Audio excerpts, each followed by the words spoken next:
വളരെ ദയനീയമായ ഒരു ചിത്രം കണ്ടു നമ്മുടെ മുൻ മുഖ്യൻ ഇരട്ടച്ചങ്കൻ പിണറായി വിജയന്റെ. വളരെ വിഷമം തോന്നി കേട്ടോ. ഈ പാവത്തിനെയാണല്ലോ നമ്മളെല്ലാം കൂടെ 40 വാഹനങ്ങളുടെ അകമ്പടിയിൽ ഇതുവഴി ഓടിച്ചുകൊണ്ടിരുന്നത്.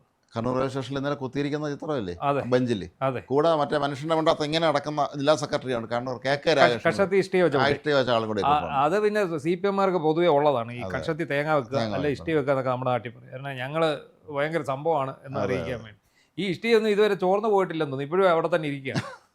എന്താണെങ്കിലും വളരെ ദയനീയവും വളരെയധികം ചിന്തിപ്പിക്കുന്നതും അതേസമയം ചിരിപ്പിക്കുന്നതുമായ ഒരു കാഴ്ച.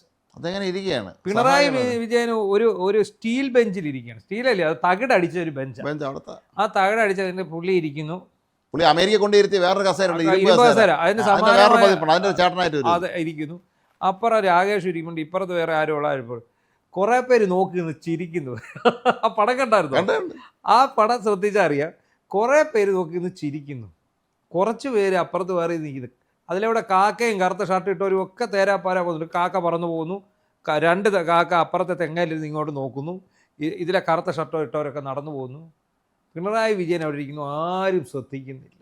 പുള്ളി ആർക്കും ഇനി വേണം, ആർക്കും വേണ്ടല്ലോ. പുള്ളിയാണ് പേടിച്ചത് എന്നെ എല്ലാവരും കൂടെ കൊല്ലാൻ നടക്കണം. ആരും പുള്ളി അതാണ് കേരളം എന്ത് മാറ്റമാണ് മാറിയിരിക്കുന്നതെന്ന് പുള്ളി പ്രസംഗിച്ചല്ലോ. അതുപോലെ എന്തൊരു മാറ്റമാണ്. കാരണം ഇന്നലെ വരെ ഈ നാട് വിറപ്പിച്ചിരുന്ന ഈദി അമീനെ പോലെ മതിച്ചിരുന്ന ഒരാൾ ദാ പെട്ടെന്ന് ഒന്നുമല്ലാതായി. ഒരു സിമെന്റ് ബെഞ്ച് ആണെങ്കിലും വേണ്ടിയില്ല, ഒരു തകിട് ബെഞ്ച് കൂനി പിടിച്ചു. ഒരു കാര്യം ചെയ്യണം, കാരണം എൻ്റെ ഒരു ജാനപാന കൊടുക്കണം. വായിക്കുമായിരിക്കും വീട്ടു ദിവസം പാരായണം കുടുംബം നടത്തുന്നുണ്ടായിരിക്കും. കൊടുത്ത നല്ലത്.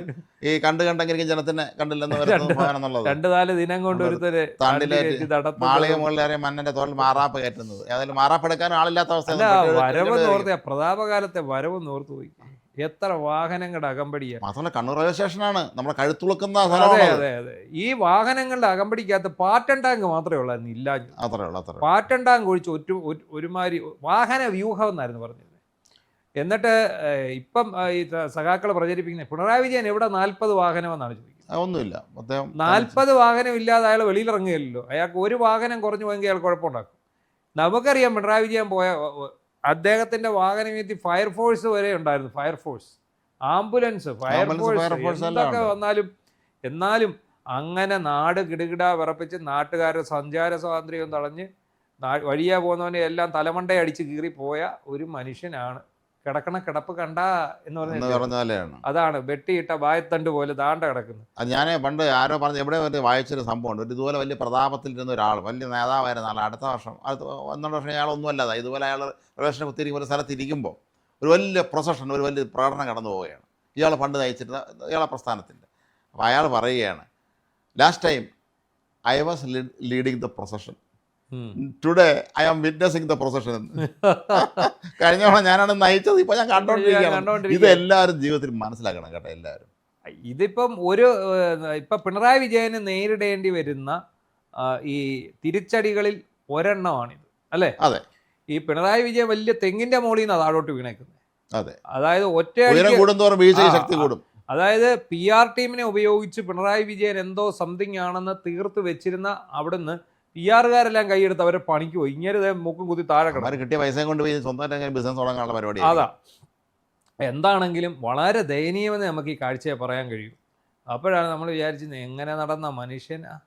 നോക്ക് ഇപ്പൊ നോക്ക്, ആ വരുന്ന ആൾക്കാരൊക്കെ നോക്കി ഇത് ചിരിക്കുകയാണ്. അവർക്കിതൊരു വലിയ ഹാസ്യ കഥാപാത്രമായിട്ട് മാറി. ഇങ്ങനെ വന്ദേ ഭാരതിന് സത്യപ്രതിജ്ഞ ചെയ്യാൻ ഇങ്ങോട്ട് പോരാൻ വേണ്ടി നിൽക്കുക കണ്ണൂർ റെയിൽവേ സ്റ്റേഷനിൽ. അതെ. അപ്പോൾ ഒരു പട്ടിക്കുറുക്കം പോലും തിരിഞ്ഞു നോക്കാനില്ല. അവിടെ ഒരു സുരക്ഷാ ഭീഷണിയുമില്ല. അവിടെയാണ്. ഇവിടെ ഇയാൾ പാറ്റൻ ടാങ്ക് ഒഴിച്ചുള്ള വാഹന വ്യൂഹം എല്ലായിട്ട് 10-40 വാഹനങ്ങളുടെ അകമ്പടിയിൽ പേടിച്ച് തൂറി ഇതുവഴി ഇങ്ങനെ പൊക്കോണ്ടിരുന്ന ആൾക്ക് ഇപ്പൊ ഒരു സുരക്ഷാ ഭീഷണിയില്ല. അതെങ്ങനെ ഒരു ദിവസം കൊണ്ട് അത് മാറുന്നത്? അത് നമ്മുടെ സിനിമയിൽ സംഭവിക്കുന്നുണ്ട്. ഓർമ്മ ഉണ്ടായി, പണ്ട് വലിയ ജാടകാണിച്ച താരങ്ങളായിരുന്നു വരെ പിന്നീട് ആളുവരെ തിരിച്ചറിയുക പോലും ചെയ്യാതെ പോകുന്ന എത്രയോ സന്ദർഭങ്ങളുണ്ട്. അതെ. ഇത് ആരെന്നോരും അറിഞ്ഞുകൊണ്ടിരിക്കും. ആർക്കും പിന്നെ ഇവരെ വേണ്ട. ഇപ്പൊ പിന്നെ വേറൊരു കാര്യമുണ്ട്. ഇപ്പൊ പണ്ടത്തെ പോലെ അല്ലല്ലോ. സിനിമ താരങ്ങളായാലും ഗായകരായാലും സെലിബ്രിറ്റികളായിട്ടുള്ള ആൾക്കാരല്ല ഇപ്പൊ ജനങ്ങളുമായിട്ട് ഏറ്റവും കൂടുതൽ അടുത്ത് പെരുമാറും. ഇപ്പൊ ഞാനിപ്പം വളരെയധികം ആരാധിച്ചുകൊണ്ടിരിക്കുന്ന ഒരു ഗായകനാണ് G. വേണുഗോപാൽ. അപ്പോൾ എനിക്ക് അദ്ദേഹത്തെ നേരിട്ട് കാണണമെന്ന്. അദ്ദേഹം കാര്യമായിട്ട് ജനറൽ സെക്രട്ടറി ഞങ്ങളെ വളരെ സീനിയറായിട്ട് പഠിച്ചിരുന്ന ആളാണ്. ഞങ്ങളുടെ പറഞ്ഞൊരു അഭിമാനമാണ് അദ്ദേഹം. അപ്പോൾ അതാണ്. അപ്പോൾ ഇപ്പം എല്ലാ ദിവസവും രാവിലെ അദ്ദേഹം ഒരു പാട്ടിടും. ഞാൻ അതിന് കയറി കമൻറ്റ് ഇടും, വേണുകേട്ടാ നന്നായിട്ടുണ്ട്. ഉടൻ വേണുകേട്ടൻ അതിനൊരു ലൈക്ക് ഇടും. അപ്പം നമ്മൾ പുള്ളിയായിട്ടൊരു ബന്ധമായി കഴിഞ്ഞു. അപ്പോൾ എന്താണ് നമ്മളെങ്ങനെ, അതുപോലെ മമ്മൂട്ടിയെ മോഹൻലാലിനെ നമുക്ക് നേരിട്ട് കാണാവുന്ന അവസ്ഥയിലേക്ക് കാര്യങ്ങൾ വന്നില്ല. പിന്നെ ചില നടന്മാരാണ് ഈ മാനേജേഴ്സിനെ വെച്ച് മറുപടി ഇരിക്കുന്നത്. ബാക്കി എല്ലാവരും സ്വന്തമായിട്ട് മറുപടി ഇടുന്ന ആൾക്കാരുണ്ട്. അങ്ങനെയൊക്കെയുള്ള കാലം മാറി.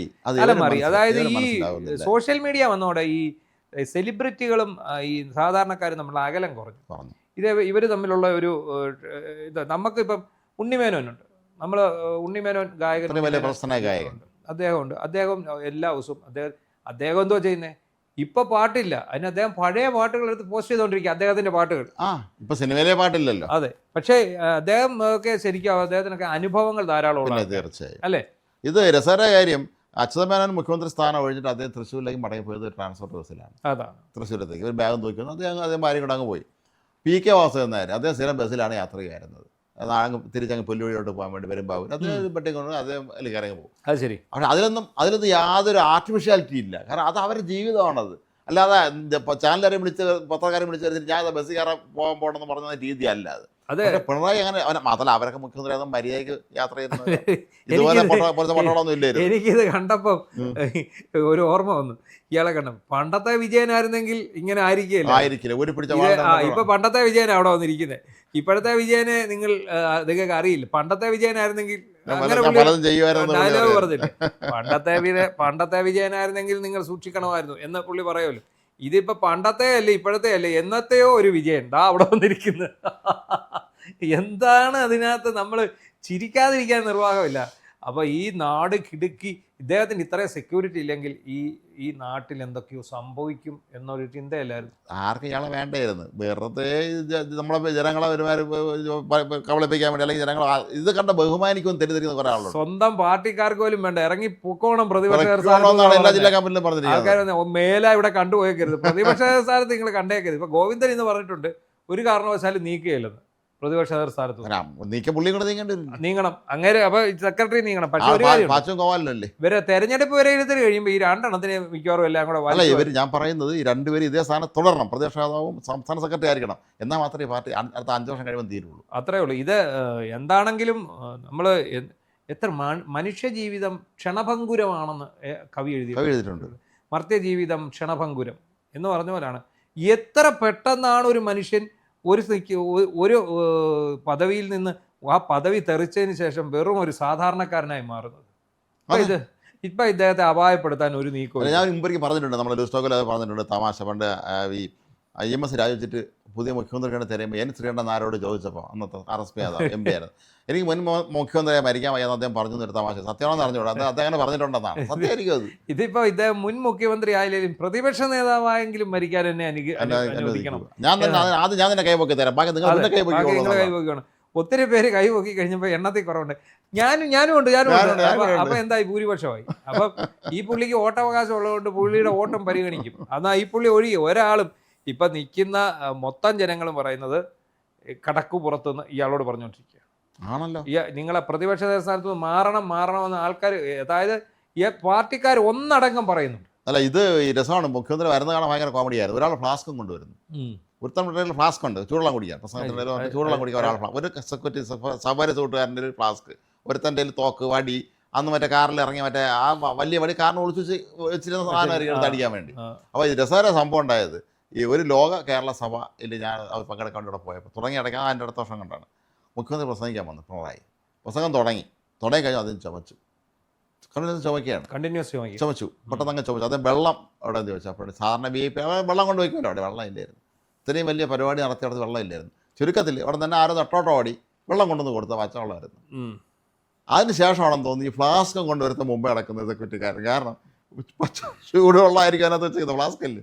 ഇതാണ് അവസ്ഥ. ഈ 10 വർഷമായുള്ള ശീലങ്ങളിൽ നിന്നൊക്കെ വിടുതൽ കിട്ടാൻ വലിയ പാടാണ്. എങ്ങനെ ഇയാൾ തല ഊരിക്കൊണ്ട് പോയിട്ടുണ്ടാവും. അതാണ്, അത് വലിയ വേദനയോടെ തന്നെ ആയിരിക്കും, സങ്കടപ്പെട്ടായിരിക്കും പോയിട്ടുള്ളത്. കാരണം ഈ ഒരു ഇത് കിട്ടുന്ന, അല്ല ഇത് നമ്മളൊക്കെ മനുഷ്യരാണ്. നമ്മൾ ഈ പറഞ്ഞ പോലെ ജീവിതം ക്ഷണഭങ്കുരമാണ്. അതുപോലെ നമ്മൾ ജനപ്രതിനിധികളാണ്, ജനങ്ങളാണ് നമ്മളിങ്ങോട്ട് അവരൊക്കെ വേണ്ടി ഭരിക്കാൻ പറ്റണം. അപ്പം മാനം മര്യാദയ്ക്ക് ഭരിച്ച് ശരി, അത് എത്രയോ കേരളം ഭരിച്ച മഹാന്മാരെ ആളുകളുണ്ട്, അവരവരെ വഴിക്ക് അങ്ങ് പോയിട്ടില്ല. അല്ല, അവർ പിന്നെ അവിടെ നിന്നുകൊണ്ട് പ്രസംഗം ഉണ്ടാക്കാൻ പോയിട്ടുണ്ട്. നമ്മൾ ഏത് പദവിയിലിരിക്കുമ്പോൾ നമ്മൾ ആളെടുത്ത് മര്യാദയ്ക്ക് പെരുമാറുകയാണെങ്കിൽ ആൾ നമ്മൾ റെസ്പെക്ട് ചെയ്യും. അതല്ലാതെ ഇമാതിരി അധികാരം കാണിക്കാൻ പോവുകയാണെങ്കിൽ ആൾ അനുഭവിക്കില്ല. എന്തായാലും കേരളത്തിലെ ജനങ്ങൾ ഒന്നടങ്കം ആഗ്രഹിച്ചാണ് ഈ പിണറായി വിജയനെ മുഖ്യമന്ത്രി കസേരയിൽ നിന്ന് എടുത്ത് ദൂരെ എറിഞ്ഞത് എന്നുള്ളതിൻ്റെ ഉത്തമ ദൃഷ്ടാന്തമാണ് ഇന്നലത്തെ ആ ചിത്രം. കാരണം ഒരു പട്ടിക്കുഞ്ഞ് പോലും തിരിഞ്ഞു നോക്കാനില്ലാതെയാണ് ഒരു റെയിൽവേ സ്റ്റേഷനിൽ ഇരിക്കുന്നത്. ഇപ്പോൾ സ്വന്തം പാർട്ടിക്കാർ പോലും ഇദ്ദേഹത്തിനൊപ്പം ഇല്ല, ഒരാൾ പോലും. പിന്നെ PR വർക്കുകാരെല്ലാം അദ്ദേഹത്തെ ഉപേക്ഷിച്ച് പോയി. അത് കാരണം ഇനിയിപ്പം അതെന്തുകൊണ്ടാണെന്ന് കാശ് കൊടുത്ത് അവർ വീഡിയോ സോഴ്സിന് വേണ്ടി PR വർക്ക് ചെയ്തു. അതെ ചെയ്യും. ഇനിയിപ്പോൾ ഇയാളുടെ കൈ പിന്നെ ഖജനാവിൽ നിന്ന് എടുത്ത് PR വർക്കിന് കൊടുക്കാൻ കാശില്ല. ഇല്ല, സ്വന്തം പോക്കറ്റിൽ ഉണ്ടാക്കിയതോ അല്ലെങ്കിൽ ഭദ്രയായിരിക്കും സമ്പാദിച്ചതോ ഒക്കെ ആയിട്ടുള്ള കാശ് വേണം വേണ്ടി. അതേ തൊട്ട് കളിക്കാൻ വീട്ടുകാർ സമ്മതിക്കും. ഇങ്ങനെയൊക്കെ ഒതുങ്ങിയൊക്കെ എങ്ങ് പോവുക എന്നുള്ളതല്ല. 10 സ്തുതിവാളകരെ കൊണ്ട് 10 പോസ്റ്റ് എഴുതി ഇതിനകത്ത് ഇടിയിക്കാവുന്നുള്ളതല്ലാതെ എന്തായിരുന്നു എല്ലാ ദിവസവും പത്രത്തിൽ പിണറായി വിജയന്റെ പടവും തലയും പിണറായി വിജയന്റെ ഫുൾ സ്കാപ്പും ഒക്കെ ആയിട്ടുള്ള പടങ്ങളായിരുന്നു വന്നുകൊണ്ടിരുന്നത്. അദ്ദേഹത്തിന് ട്രെയിനിൽ സഞ്ചരിച്ച കഷ്ടമായി. അത് കാറിലാണ് കണ്ണൂർ തോന്നിരുന്നത്. വഴിനീളെ തന്റെ ബോർഡ് കാണാമായിരുന്നു, ഫ്ലക്സ്.